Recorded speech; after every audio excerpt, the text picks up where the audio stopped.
the presence of Jesus the Nazarene and wonder how he could love me, a sinner condemned unclean. How marvelous, how wonderful, and my song shall ever be. How marvelous, how wonderful is my Savior's love for me. He took my sins and my sorrows, he made them his very own. He bore the burden to Calvary and suffered and died alone. How marvelous, how wonderful, and my song shall ever be. How marvelous, how wonderful is my Savior's love for me.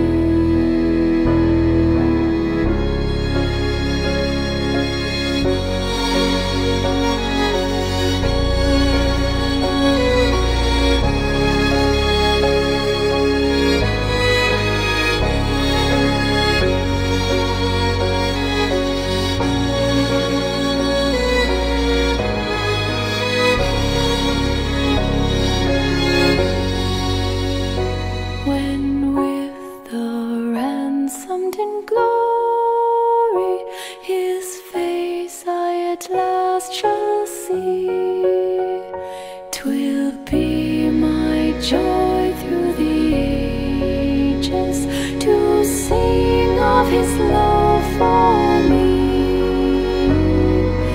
How marvelous, how wonderful, and my song shall ever be. How marvelous, how wonderful is my Savior's love for me. How marvelous, how wonderful, and my song shall ever be. How marvelous, how wonderful is my Savior's love for me. How marvelous, how wonderful is my Savior's love for me.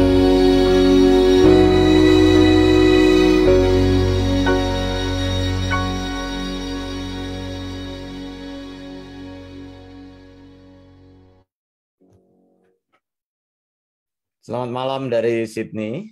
Senang sekali bisa berjumpa kembali dalam kelas Eleos Theological School. Dan hari ini kita akan memulai seri berkaitan dengan eksegesis kitab Wahyu. Sebelum kita mulai, nanti Pak Agus akan berdoa bagi kita semua. Silakan Pak Agus. Oke, sebelum kita mulai, mari kita berdoa. Tuhan, kami mengucap syukur Tuhan buat sore malam hari ini, Kau telah kumpulkan kami di Zoom meeting ini Tuhan, untuk belajar lagi Tuhan tentang eksegesis kitab Wahyu. Kami semua siap Tuhan untuk menerima pengajaran ini. Kami juga berdoa untuk Pak Wanda yang membawakan pengajaran ini. Kiranya Kau berkati Pak Wanda, berikan penerangan dalam pada Pak Wanda untuk menyampaikan eksegesis kitab Wahyu. Terima kasih Tuhan, dalam nama Tuhan Yesus kami dapat mengucap syukur. Haleluya. Amin. Amin. Terima kasih. Dan senang sekali kita menyapa untuk semua saudara yang bisa bergabung pada malam hari ini. Siaran ini kita siarkan secara terbuka untuk kelas kitab Wahyu ini akan berlangsung selama beberapa kali karena pembahasan dalam kitab Wahyu ini adalah pembahasan yang sangat panjang.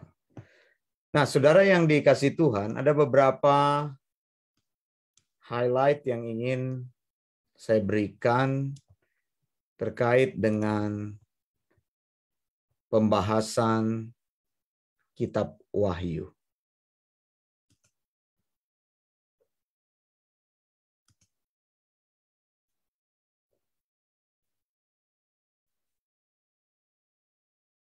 Sebentar ya. Mana dia? Ya. Jadi dalam objektif yang akan kita pelajari pada malam hari ini, yaitu yang pertama, kita mampu menjelaskan tujuan utama kitab Wahyu. Kemudian kita mampu mendefinisikan pembagian utama kitab Wahyu.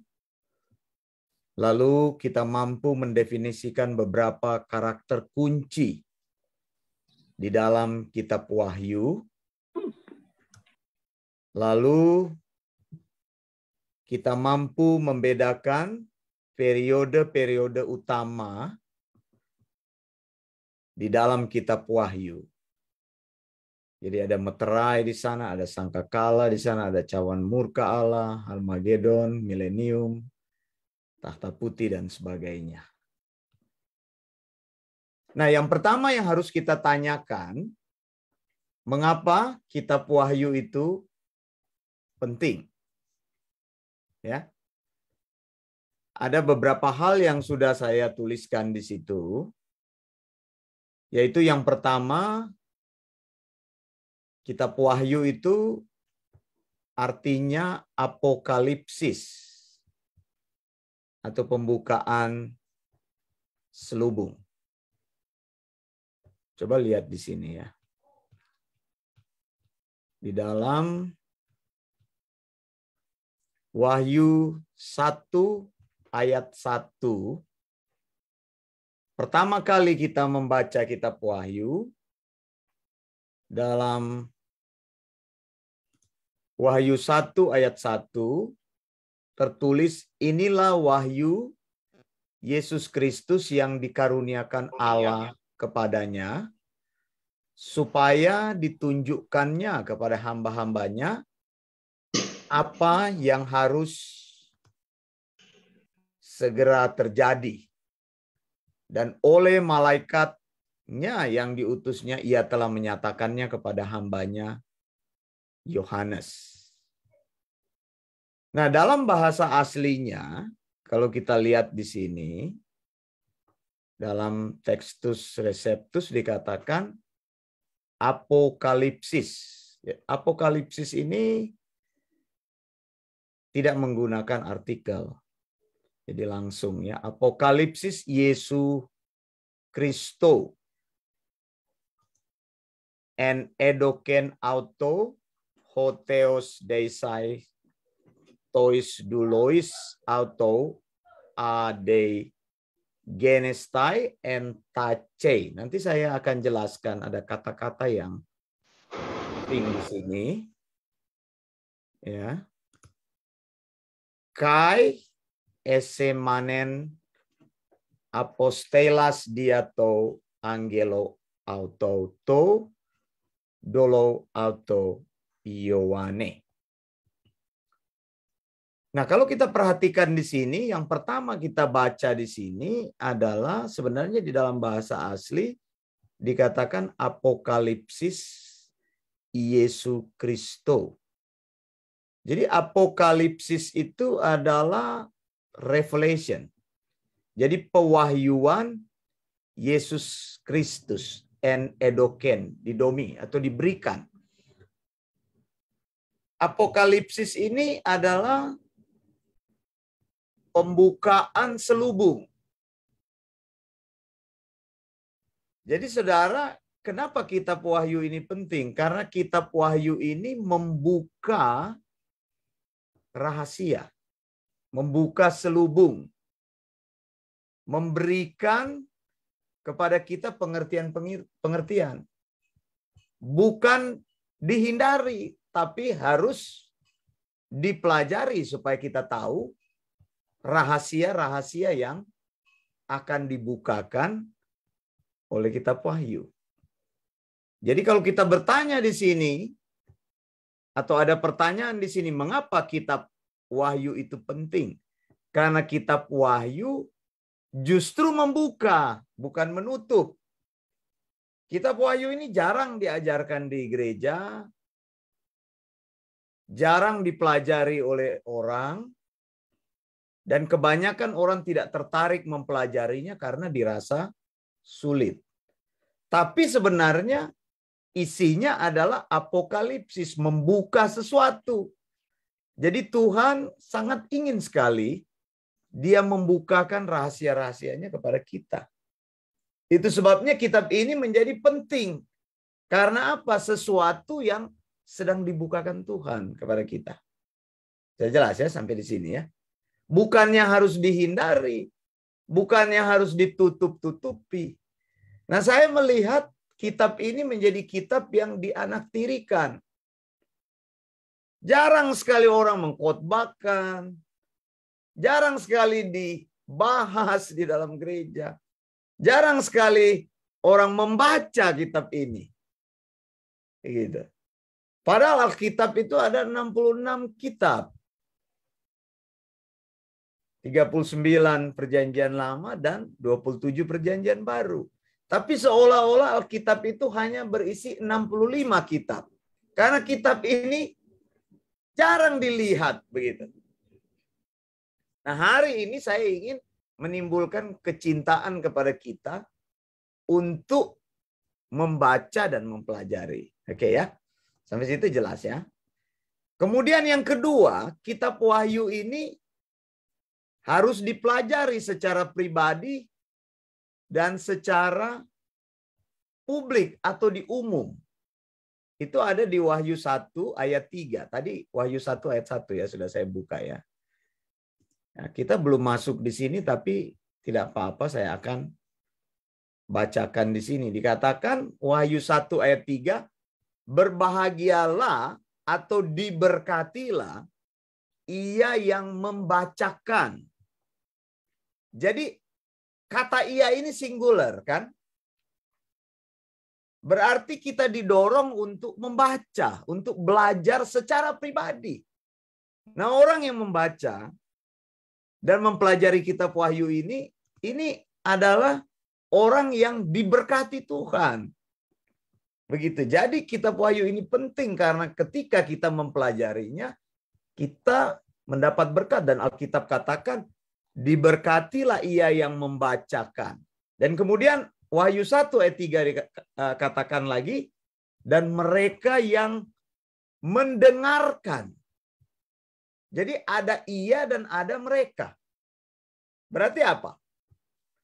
Pribadi dan di depan umum.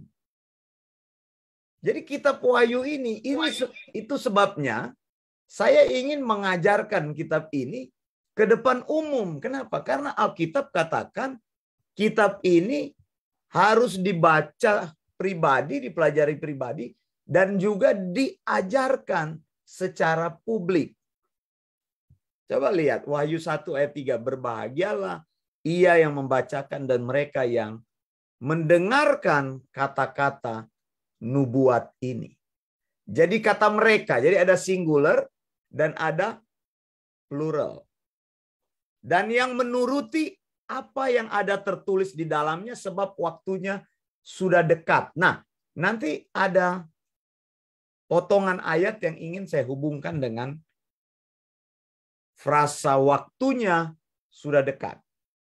Wahyu 1 ayat 3 ya. Coba saya copy ayat ini supaya semuanya bisa melihat.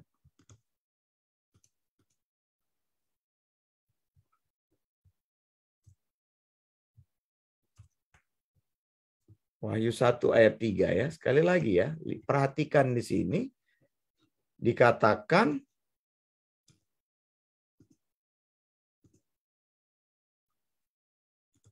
berbahagialah ia atau diberkatilah kan. Kemudian mereka. Jadi ada singular dan plural. Nah, di dalam Wahyu 1 ayat 3 ini juga terkandung pengertian. Pengertian apa? Bahwa kitab Wahyu ini adalah kitab kanon dari Perjanjian Baru. Karena di sepanjang sejarah sebelumnya banyak yang menolak kitab Wahyu ini dimasukkan di dalam kanon Alkitab. Termasuk para reformator. Martin Luther menolak ini dimasukkan ke dalam kanon. Tapi di sini saya mau katakan, Wahyu 1 ayat 3. Kalau Alkitab menyuruh kita membacakan, mengajarkan di publik, di umum, berarti Alkitab menegaskan bahwa kitab itu adalah firman Tuhan dan termasuk kanon. Hanya kitab kanon yang boleh diajarkan dan dibacakan di publik. Betul nggak? Selain kitab itu tidak boleh diajarkan di publik. Dan di sini Alkitab men-encourage kita. Menyuruh kita untuk membaca, mengajarkannya di publik. Berarti kitab ini memiliki keabsahan dan validitas sebagai kanon Alkitab. Nah, tadi saya bilang kalau termasuk kanon, kenapa kita tidak mempelajarinya? Kenapa kita tidak menyelidiki, meneliti isi dari kitab Wahyu ini? Lihat kata-kata nubuat ya.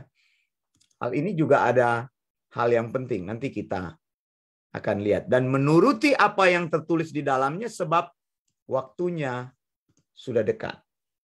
Ini posisi yang kedua ya, alasan yang kedua mengapa kitab Wahyu itu penting. Jadi pertama, selubung dibukakan, rahasia-rahasia Allah itu dinyatakan. Kalau di dalam Daniel justru dikatakan kalau kita baca kitab Daniel apa?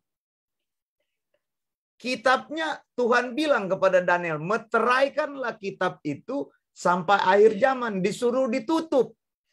Tetapi di dalam kitab Wahyu justru Tuhan suruh buka. Coba lihat Wahyu 22 ayat 10. Ada di sini kan. Saya lihat ayat ini ya. Saya bukakan. Wahyu 22 ayat 10. Perhatikan. Wahyu 22 ayat 10. Ya. Lalu ia berkata kepadaku, jangan memeteraikan perkataan-perkataan nubuat kitab ini. Sebab, nah sama lagi, ya kan? Coba saya kopikan. Coba lihat. Hampir sama dengan Wahyu 1 ayat yang ketiga. Ada kata-kata yang disinggung. Sama, coba perhatikan. Dikatakan apa? Waktunya sudah dekat, sama ya dengan Wahyu 1 ayat 3. Lalu ia berkata kepadaku, jangan memeteraikan. Ada lagi dikatakan perkataan-perkataan nubuat, ya kan? Sama kan? Kemudian waktunya sudah dekat. Coba lihat Wahyu 1 ayat 3 dan Wahyu 22 ayat 10. Terjadi pengulangan lagi sebab waktunya sudah dekat. Nanti Wahyu 1 ayat 1 saya akan bahas berkaitan dengan hal ini. Jadi di Wahyu justru Tuhan suruh buka. Jangan meterai. Tapi kalau di Daniel dibilang meteraikanlah kitab ini. Daniel juga kitab yang bersifat apokalipsis.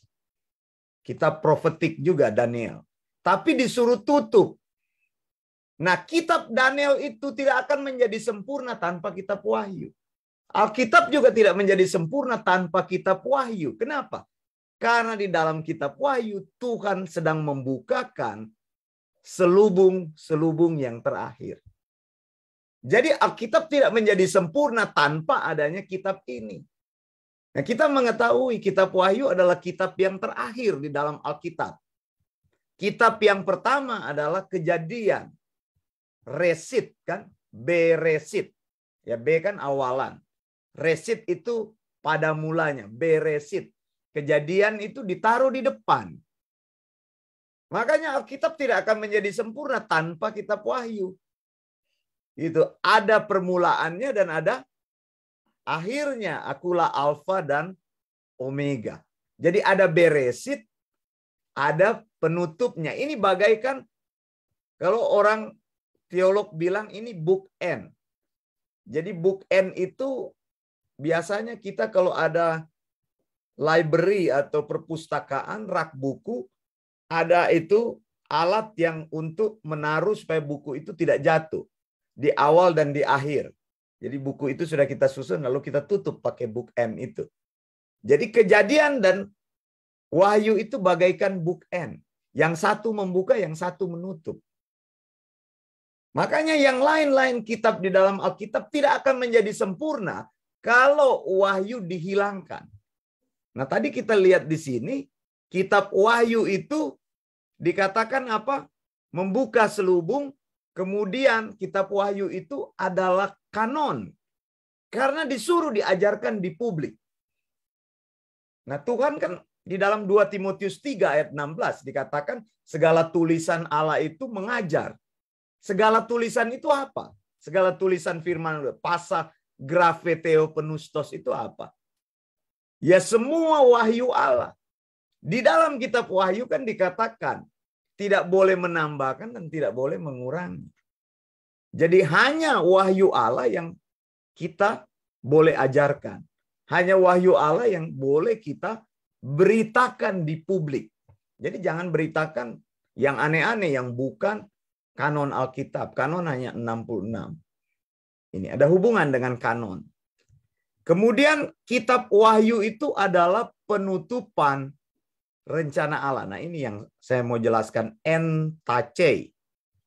Entace ya. Ada tadi di dalam Wahyu 1 ayat 1. Coba lihat. Ada katakan di sini kan entace.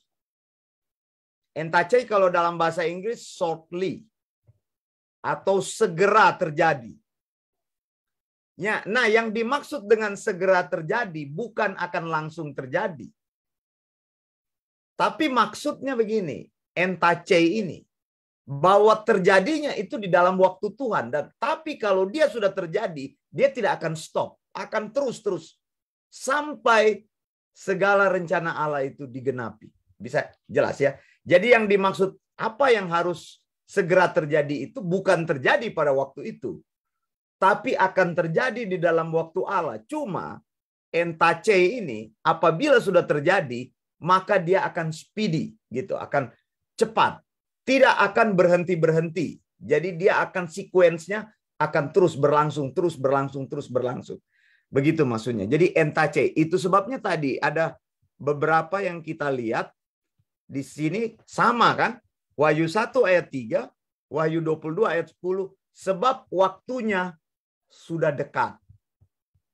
Kemudian diulang lagi kan, sebab waktunya sudah dekat. Karena waktunya sudah dekat, Tuhan mau membuka rahasianya. Apa yang tertutup pada zaman dulu itu akan Tuhan buka kepada kita. Begitu. Sampai sini jelas ya. Makanya penting. Kenapa kitab Wahyu itu penting? Nah itu. 3 alasan itu. Saya menyimpulkan 3 alasan itu. Sampai sini jelas? Oke, kalau tidak ada yang bertanya, kita akan terus ya. Kemudian penulis kitab Wahyu. Penulis kitab Wahyu. Siapa yang menulis kitab Wahyu? Ada di dalam Wahyu 1 ayat 4. Tolong dicatat. Wahyu 1 ayat 9. Wahyu 22 ayat 8. Jadi kita menjelaskan kitab ini berdasarkan apa yang ada dalam kitab ini. Begitu, informasinya kita cari. Jadi penulisnya adalah Yohanes. Siapa itu Yohanes? Bukan Yohanes Pembaptis. Bukan Yohanes Pembaptis ya. Tapi Yohanes salah satu rasul. Yesus punya 12 rasul dan salah satunya adalah Yohanes. Jadi Wahyu 1 ayat 4, Wahyu 1 ayat 9, Wahyu 22 ayat 8. Siapa itu Yohanes? Pemimpin gereja di Asia Kecil. Nah, Wahyu 2 dan Wahyu 3 berbicara tentang apa yang terjadi pada waktu itu. Yohanes itu adalah pemimpin gereja di Asia Kecil. Siapa itu Yohanes? Murid Tuhan Yesus yang pertama. Kalau saudara tahu, murid Tuhan Yesus yang pertama, dia adalah anak dari Zebedeus. Nah, saya kutip dari tulisan saya di sini mengenai Yohanes.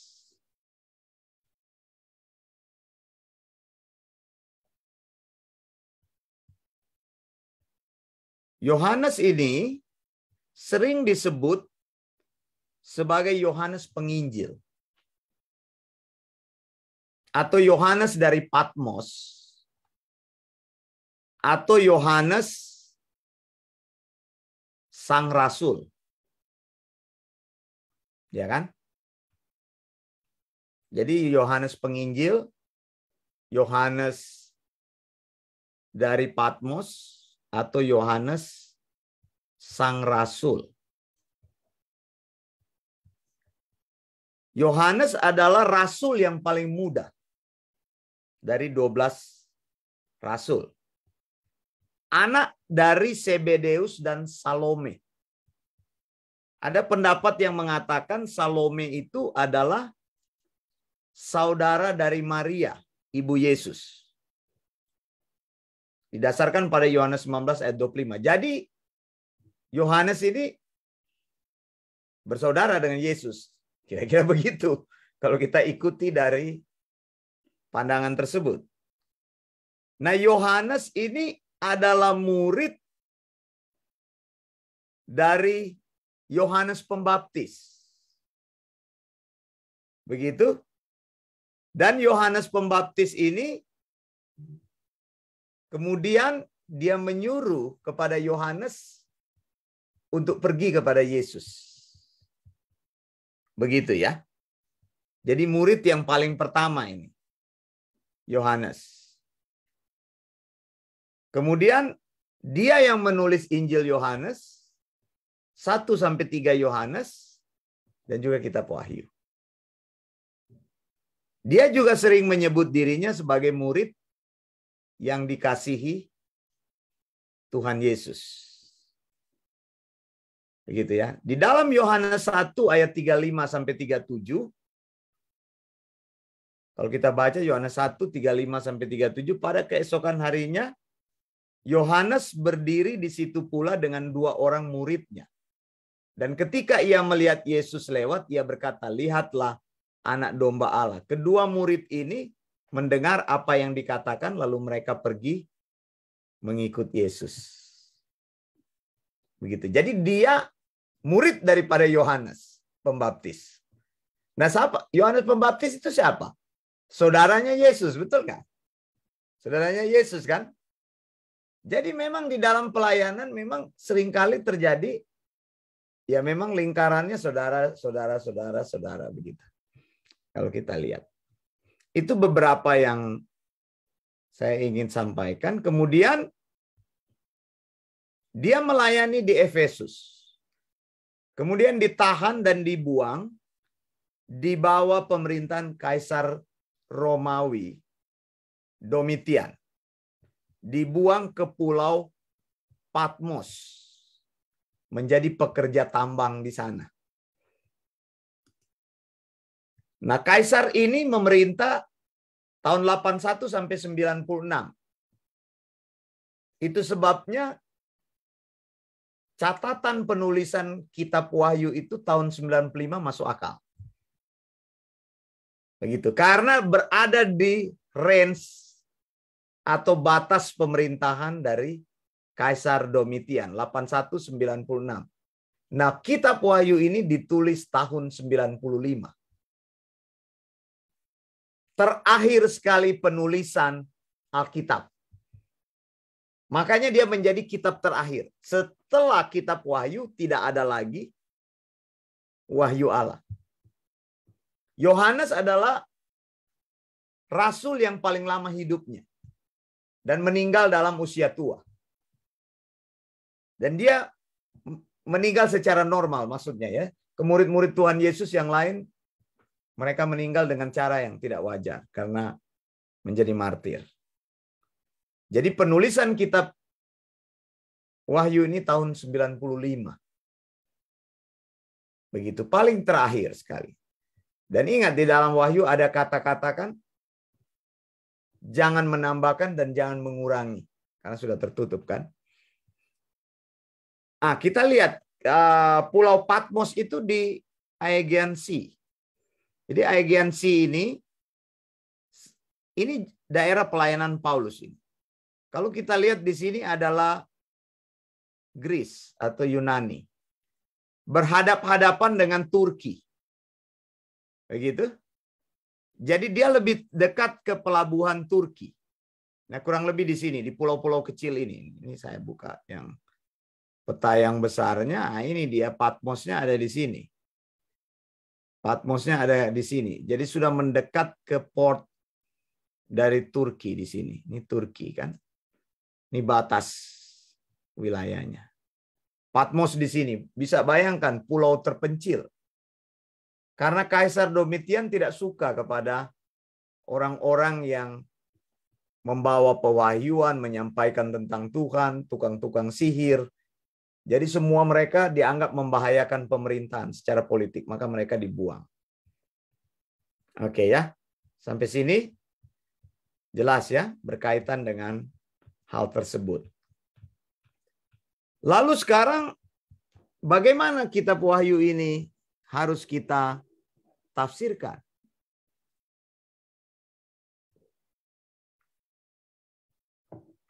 Ada 5 sistem penafsiran yang muncul. Saya mau bilang ada 2 sikap orang percaya terhadap kitab Wahyu. Ada 2 kecenderungan. Yang pertama mengatakan bahwa kitab Wahyu ini menimbulkan perbedaan tajam di antara orang Kristen. Sehingga membuat gereja terpecah-pecah katanya. Karena itu lebih baik tidak usah dipelajari kitab Wahyu. Tidak usah diajarkan. Karena akibatnya membuat gereja Tuhan terpecah-pecah. Karena masalah penafsiran ya. Ada 5 saya tunjukkan. Muncul dari ketika mau menafsirkan Wahyu, muncul 5 penafsiran. Tapi itu bisa disangkal apa? Doktrin memang membawa pemisahan terhadap gereja. Skism. Kita tidak bisa menghindari. Begitu. Banyak orang tidak mau mengajarkan doktrin karena mereka bilang kasih lebih penting. Sudah dari dulu. 2 hal ini bertarung dalam dunia teologi. Mana yang lebih penting? Kasih atau doktrin? Ya kalau saya mengatakan doktrin lebih penting. Karena orang tahu mengasihi dari doktrin, dari pengajaran tentang kasih. Jadi ceritanya orang yang tidak mau mengajar doktrin atau pengajaran, itu hanya senang dengan praktek-praktek. Nah ini kan susah. Praktek itu timbulnya dari mana? Dari doktrin. Cuma masalahnya orang yang berpraktek ini tidak ngerti doktrinnya apa. Ketika dia berdiri di mimbar, dia bilang, saya itu tidak mengajarkan doktrin ya saudara di sini. Waktu saya diundang khotbah juga orang bilang, Pak Wanda kalau bisa jangan khotbah doktrin. Loh terus mau khotbah apa? Kalau nggak khotbah doktrin. Doktrin itu adalah pengajaran. Anda tidak mau bicara doktrin, Anda tetap mengajar. Ya ajarannya kacau, ya itulah ajaran Anda. Gitu. Semua orang itu akan mengajar sesuatu. Entah itu pengajaran atau ajaran sesat, ajaran kacau, ajaran ngawur. Begitu. Jadi tidak bisa kita menghindari yang disebut dalam pengajaran. Jadi saya lucu waktu ada orang mau undang khotbah. Makanya mereka tidak berani undang khotbah pendeta Wanda. Karena nanti berkhotbah doktrin. Pak, kalau bisa khotbah jangan doktrin. Lah bagaimana kalau khotbah jangan doktrin? Lalu apa yang mau saya khotbahkan? Saya mau tunjukkan praktek. Ya nggak bisa praktek itu ditunjukkan. Saya harus mengajarkan ajaran, dari ajaran itu praktek timbul. Iya kan? Jadi ini merupakan logika yang salah. Menurut saya sesat pikir. Kenapa? Kalau kita bilang ke orang, Pak, kalau khotbah jangan doktrin. Ya terus dia mau khotbah apa? Nggak bisa. Ya yang disebut dengan khotbah itu pengajaran. Ketika Anda berbicara sesuatu, itulah pengajaran Anda. Nah, kalau Anda nggak ngerti pengajaran Anda, ya berarti Anda tidak layak untuk mengajar. Dan memang banyak hamba Tuhan yang belum cukup waktu untuk mengajar, sudah mengajar begitu. Ada yang ikut SOM cuma 3 bulan sudah mengajar. Ada yang tidak pernah belajar, sudah mengajar berani. Ada yang cuma baca-baca pengajaran orang, dia mengajar, dia berani. Ya macam-macam. Tapi saya ingin mendorong yang paling bagus kita belajar. Begitu. Walaupun juga kita sudah belajar, kita merasa kita tertinggal. Betul. Coba tanya sama teman-teman hamba Tuhan. Kalau kita berhenti belajar, kita pasti tertinggal. Kita pasti tertinggal. Jadi makanya banyak orang yang cuma petentang-petenteng di mimbar, pakai MTA, pakai doktor, tapi tidak ada pengajaran yang keluar karena dia tidak pernah belajar. Masalahnya begitu. Begitu. Jadi bukan masalahnya gelar Anda. Mau pasang gelar 10-15 pun di depan nama, kalau tidak ada ajaran yang keluar, berarti Anda itu tidak mengerti apa-apa. Begitu maksudnya kan begitu. Jadi kita bisa menyangkal tadi kecenderungan tadi. Doktrin itu memang memisahkan. Bukan hanya kitab Wahyu. Kitab Wahyu tidak perlu dihindari. Dan memang perpecahan akan terjadi kalau pengajarannya tidak benar begitu. Akan berbeda kan, biblical separation. Lalu yang kedua, orang yang cenderung belajar wahyu dengan over begitu. Kalau tadi menghindari, tapi ini over. Tanggal tentang kedatangan Tuhan ditafsirkan tanggal berapa begitu. Tiap kali bicara tentang kedatangan Tuhan, ada COVID, Tuhan sudah mau datang, kita sudah ada di meterai keberapa. Jadi sudah terlalu over, menafsirkan kitab Wahyu itu terlalu berlebihan. Seolah-olah Alkitab tidak ada kitab lain, hanya kitab Wahyu. Jadi ngomong terus tentang kitab Wahyu. Nah, ini dua ekstrim yang harus kita hindari. Gitu ya, jelas ya di sini. Jadi ada yang menghindari, tidak mau belajar, ada yang belajar dan cuma itu satu-satunya yang mereka pelajari. Pasti kita sering dengar itu, lihat pembahasan yang keluar dari pakem-pakem utama. Akhirnya mereka tafsirkan bulan darah lah, blood moon itu ditafsirkan apa? Nanti ada ini ditafsirkan udah ada lembu merah ini dan bagaimana. Jadi tafsirannya cenderung tafsiran yang praktis, tidak membangun tafsiran yang sehat. Nah, di sini ada 5 tafsiran kitab Wahyu yang berkembang. Jadi yang pertama itu namanya preteris. Nah, nanti kita nilai siapa-siapa yang berbicara tentang preteris. Preteris ini preter artinya pas, sudah lewat. Menurut mereka, kitab Wahyu dari pasal 4 sampai 19 itu berisi tentang penghancuran Yerusalem di abad ke-70 atau kejatuhan Roma. Jadi artinya apa? Wahyu itu sesuatu yang sudah berlalu. Menurut mereka. Ini kelompok preter ini, kemarin sudah saya singgung-singgung. Siapa itu kelompok preter ini? Kelompok preter ini adalah post-millennialism. Tidak percaya kerajaan 1000 tahun. Mereka bilang kerajaan 1000 tahun sudah terjadi saat ini. Amilenialisme tidak percaya adanya kerajaan 1000 tahun. Iblis diikat. Lihat tuh, persoalan iblis diikat. Ada yang bilang iblis sudah diikat saat ini. Saya bilang ikat pakai apa? Buktinya masih banyak orang tobat, kumat. Begitu kan? Maksud saya itu kalau iblis diikat itu, iblis tidak menyesatkan bangsa-bangsa. Tapi ketika saya tanya, kapan iblis diikat? Oh, iblis diikat hanya orang Kristennya katanya tidak sungguh-sungguh ikut Tuhan. Makanya masih bisa dirayu iblis. Lah kalau iblis diikat tidak ada lagi saudara yang akan menyesatkan bangsa-bangsa. Wahyu 20 ayat 1-3. Iblis diikat. Pertama iblis ditangkap, diikat.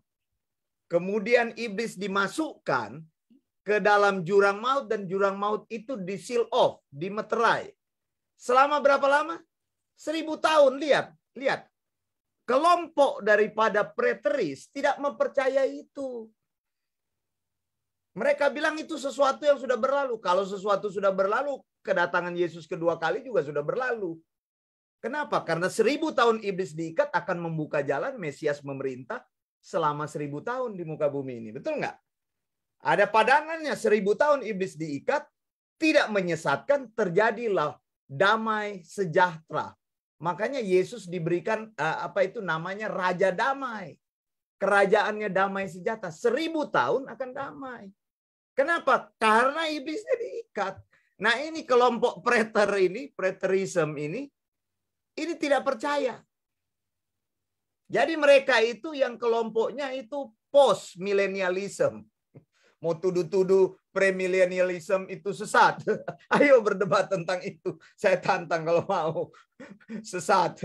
Yang menyampaikan itu yang bodoh, tidak tahu apa itu sesat gitu. Jadi dia mau katakan itu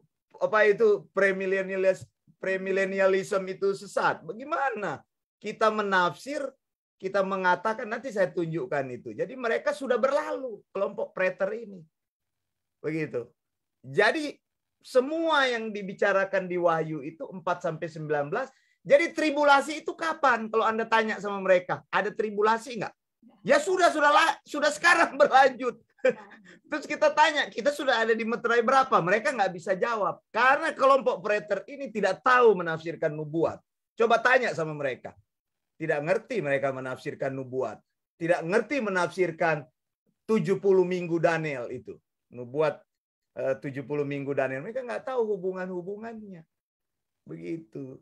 Kenapa? Karena menghindari kitab ini. Begitu. Jadi kelompok preter ya. Jadi post millennialism dan amillennialism itu mereka ada di menggunakan sistem preter ini. Preterism ini. Jadi susah. Kalau bicara dengan mereka nggak nyambung. Nggak nyambung. Karena mereka merohanikan segala sesuatu. Mereka menggunakan sistem Origen. Itu merohanikan segala sesuatu. Janji untuk Israel dirohanikan oleh mereka. Kerajaan 1000 tahun itu adalah gereja. Israel itu adalah Israel rohani. Yaitu gereja. Jadi nggak bisa, nggak kena. Sementara kita menafsir membedakan itu. Israel dan gereja itu kita pisahkan. Terus janji-janji nubuat dalam perjanjian lama yang Tuhan janjikan mengenai kerajaan itu, kingdom of God atau messianic kingdom itu tetap kita tafsirkan seperti apa yang nabi-nabi perjanjian lama maksudkan. Kemudian historik. Historik itu present. Nah ini dipegang ini oleh amillennialism. Begitu. Jadi menurut mereka itu bahwa sekarang itu adalah masa gereja, church age, historis. Ini amil pegang di sini nih, amil. Kalau ini di atas amil dan postmil. Begitu. Dan ini juga saya kira mereka juga pegang sama juga ini post ini mil dan amil juga di sini. Tapi kalau di dalam penafsiran amil itu sekarang ini masa gereja. Jadi mereka tidak percaya akan millennium kingdom. Tidak percaya kerajaan akan berdiri di muka bumi.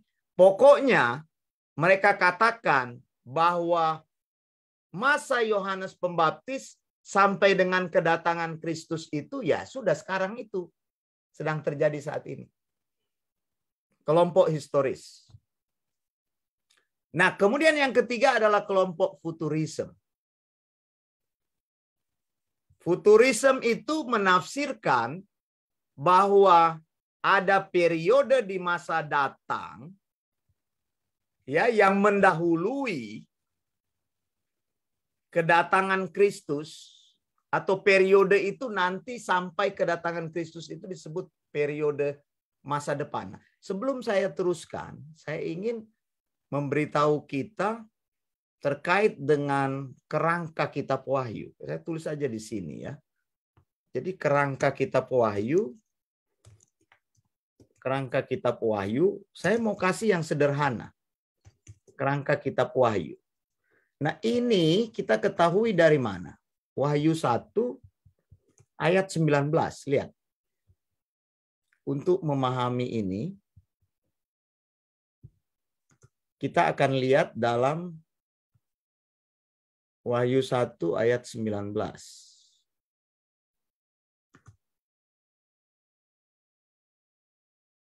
Sebentar ya. Kitabnya. Saya akan ambil dulu.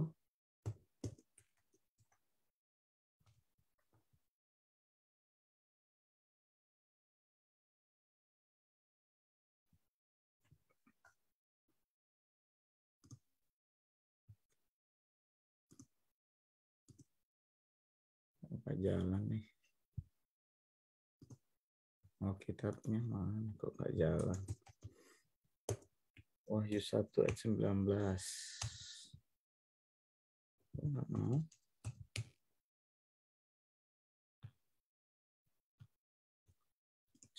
Coba dibaca Wahyu 1 ayat 19. Di Alkitab saya punya kayaknya freeze ini. Karena itu tuliskanlah apa yang telah kau lihat, baik yang terjadi sekarang maupun yang akan terjadi sesudah ini. Ulang, tadi bilang apa? Karena itu tuliskanlah apa yang telah kau lihat. Lihat ya. Wahyu 1 ayat 19 ya. Yang pertama apa? Telah kau lihat. Telah kau lihat. Berarti apa?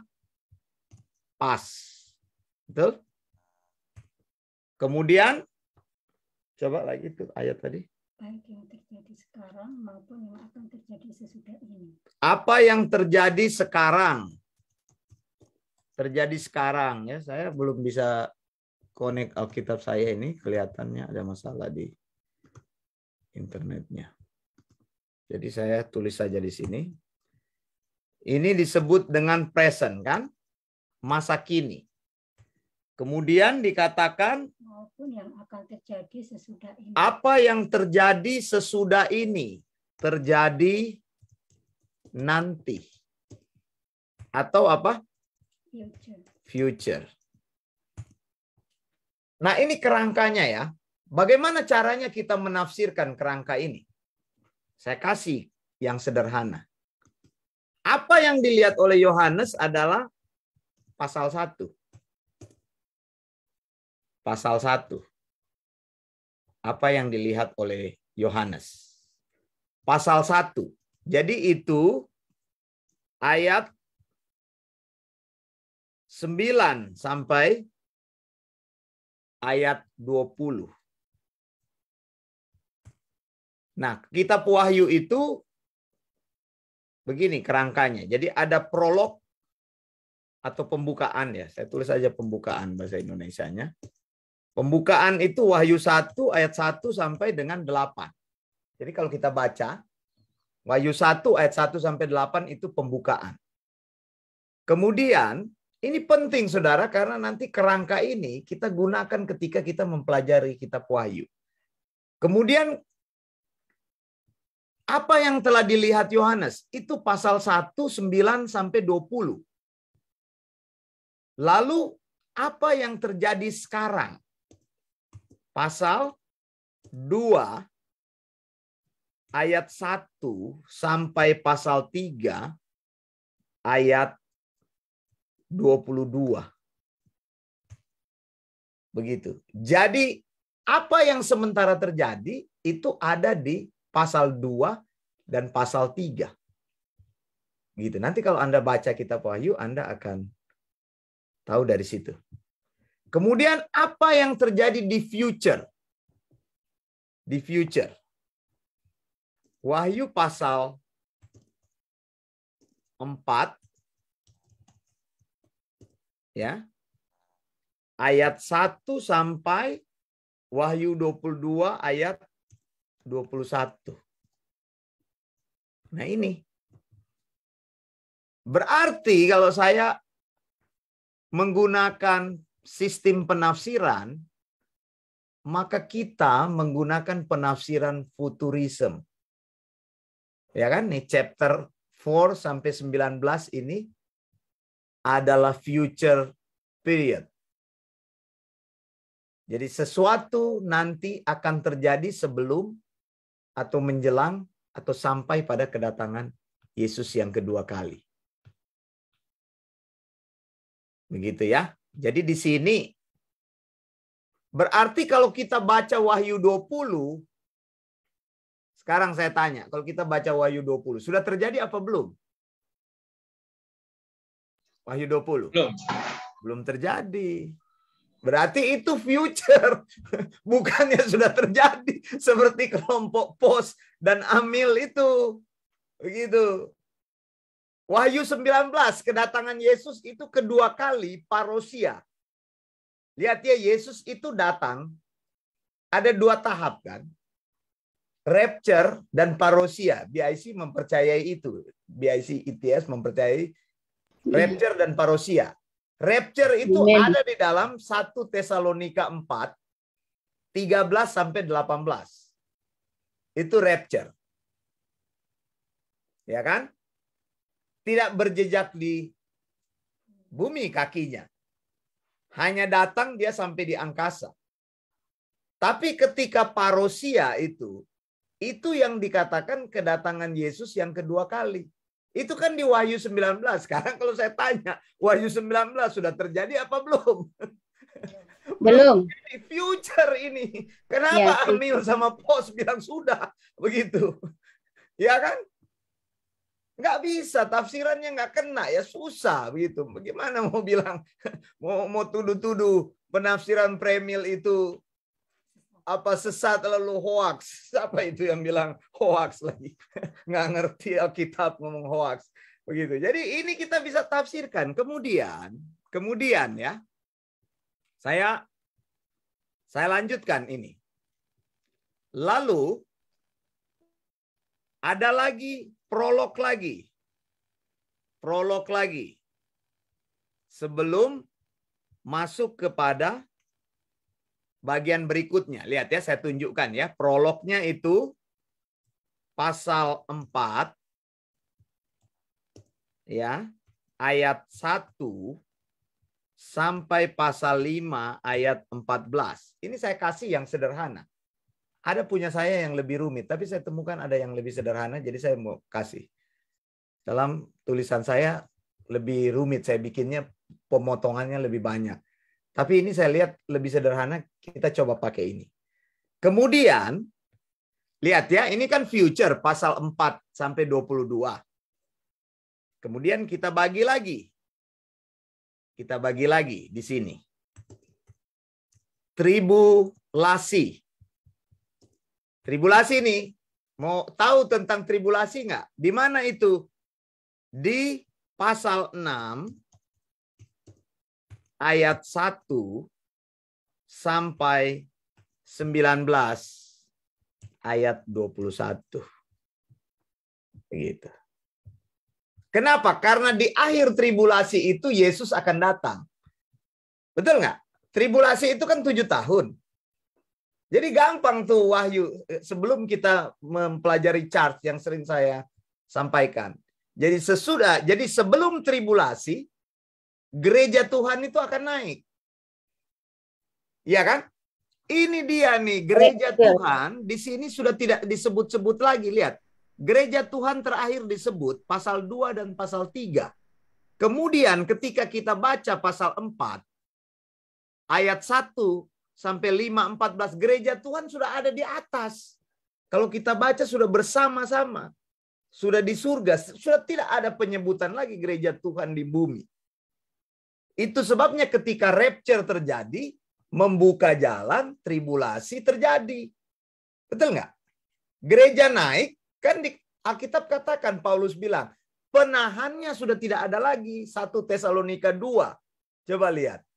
Karena gereja Tuhan itu adalah bait. Ingat, bait Allah itu tempel kan ada 2.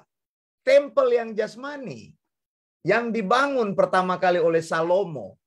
Kemudian kedua disempurnakan oleh Serubabel.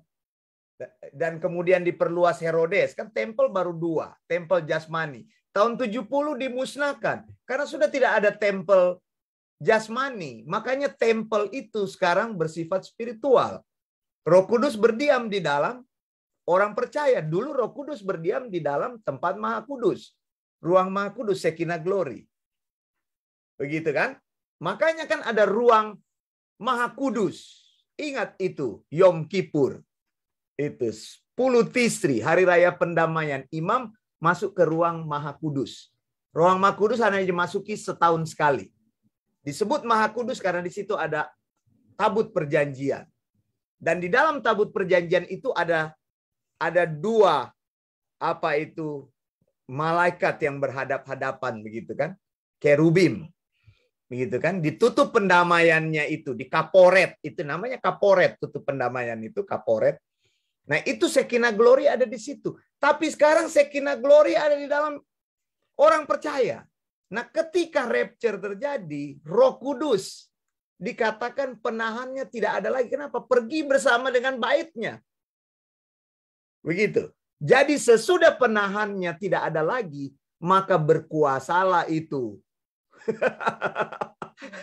Berkuasalah itu, setan itu, dia mendatangkan tribulasi. Tapi memang tribulasi itu adalah cara Allah untuk menghukum dunia ini.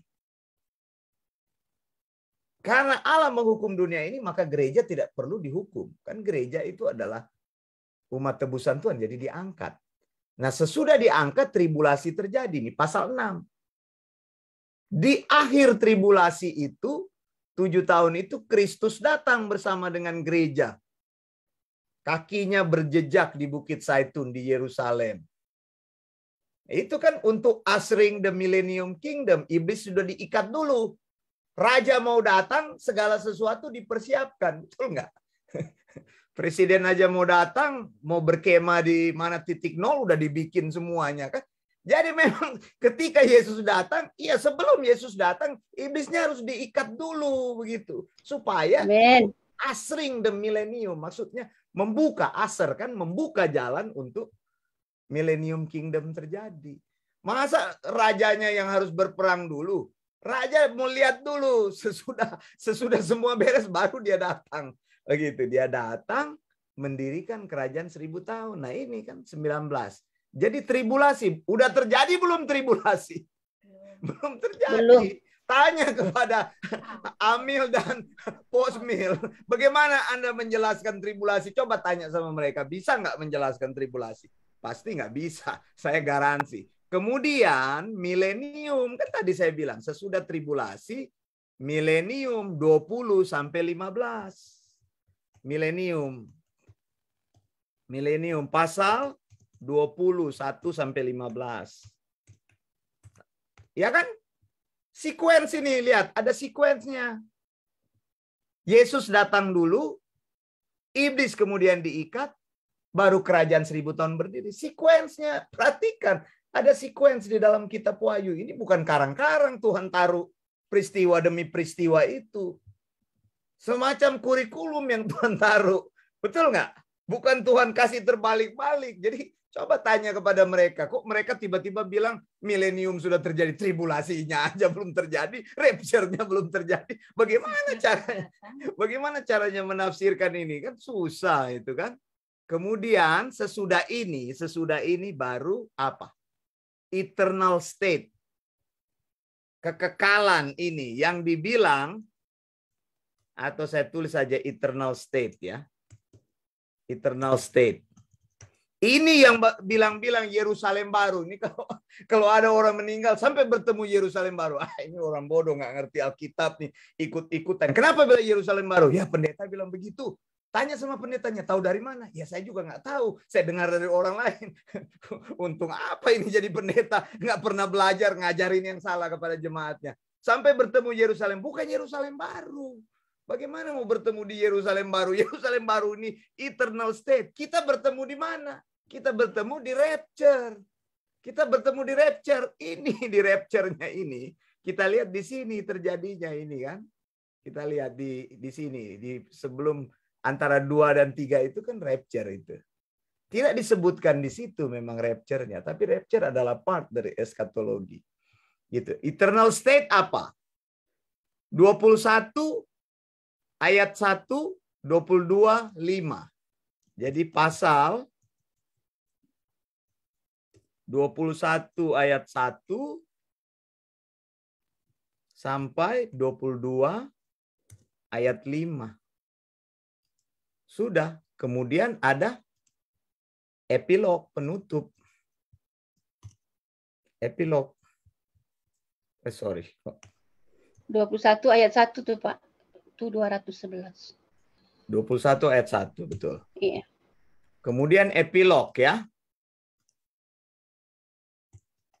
Epilog berarti sisanya 22, 6 sampai 21. Pasal 22, 6 sampai 21. Ya kan ini 5 kan? Ya sampai sini dulu ya. Saya kira sampai di sini dulu. Ada yang mau tanya nggak sampai sini? Ada yang mau tanya? Atau sudah jelas? Sudah jelas? Kalau sudah jelas kita akan tutup karena tidak begitu susah ini yang pasal pertama. Jadi kita sudah mengerti ya persoalan-persoalan ini. Entace tadi sudah saya jelaskan. Apokalipsis. Oh ini tadi ini bisa dibaca aja ya. Idealisme itu alegoris itu. Merohanikan. Ini Amil punya pandangan ini. Dan pandangan dari Post-Mill juga ini. Merohanikan segala sesuatu. Merohanikan. Begitu. Kalau eklektik ini dia lebih ke idealisme. Tapi dia memix dari beberapa pandangan. Tidak terlalu populer pandangan ini. Tapi yang paling populer ini futurisme, preterisme, historis ini sama idealis. Begitu?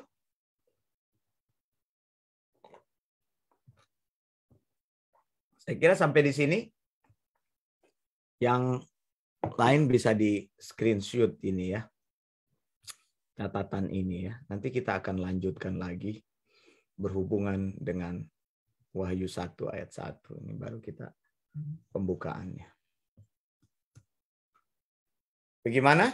Apakah lebih terbuka? Atau lebih bingung? Lebih terbuka. Lebih terbuka ya. Kita lebih mengetahui kerangkanya, jadi sekuensinya dari Wahyu 1 ayat berapa itu bercerita tentang apa, terus tribulasi, milenium. lebih jelas kalau dengan begini. Lebih Jadi jelas, ya? Seperti menyusun skripsi mungkin bab 1, bab 2, bab 3. Sampai Bapak. Betul Pak, betul. Dan saya mau membekali ini supaya kita tidak ragu-ragu, kita bisa mengkhotbahkan, mengajarkan. Selama ini yang wahyu ini cuma dipegang oleh orang-orang yang apa itu nubuat begitu. Itu yang tadi saya bilang jatuh pada sisi itu. Tapi yang lain cuma cerita teori tidak. Kita mengajarkan keseimbangannya. Begitu. Jadi Pak Martin bagaimana? Bisa kan ajar ke jemaat Pak Martin? Bisa ya? Bisa. Ya. Nanti kita lanjutkan bagian-bagian berikutnya lebih seru lagi. Di dalam tribulasi itu yang banyak ini. Tapi saya berusaha memberikan informasi itu. Pas kita buka wahyu, oh iya. Ya, yang mungkin yang menarik di bagian tribulasi itu, Pak. Ya. Tribulasi dan juga nanti dan angka yang 144 orang itu Pak. Ya, 144.000 ya. Ini kita sih sebenarnya sudah mengulang, tapi saya ingin mengupas sisi-sisi lain yang belum tercover pada waktu itu, tapi sekaligus mengulang lagi. Saya kira tidak ada hal yang cukup ini di sini. Itu kita akan tutup kalau begitu. Silakan Pak Agus. Oke, terima kasih Pak Wanda buat pengajarannya pada sore malam hari ini. Kita sudah terbantu sekali dengan adanya kerangka Kitab Wahyu. Kita bisa mempelajari Kitab Wahyu ini dari kerangka-kerangkanya dahulu, sehingga untuk masuk ke dalam isinya nanti kita udah mendapat gambaran setidaknya. Terima kasih Pak Wanda buat pengajarannya pada sore malam hari ini. Sebelum berpisah, saya ingin berdoa dulu untuk menutup pengajaran ini. Terima kasih Tuhan, kami mengucap syukur Tuhan buat sore malam hari ini. Kami telah belajar lagi Tuhan tentang Kitab Wahyu yang jarang diajarkan Tuhan. Kami juga berterima kasih kepada Pak Wanda yang telah mengajarkan Kitab Wahyu ini, memberikan penerangan pada kami semua. Terima kasih Tuhan. Dalam nama Tuhan Yesus kami telah berdoa mengucap syukur. Haleluya. Amin. Sebelum berpisah, saya ingin mengucapkan salam gereja perjanjian baru.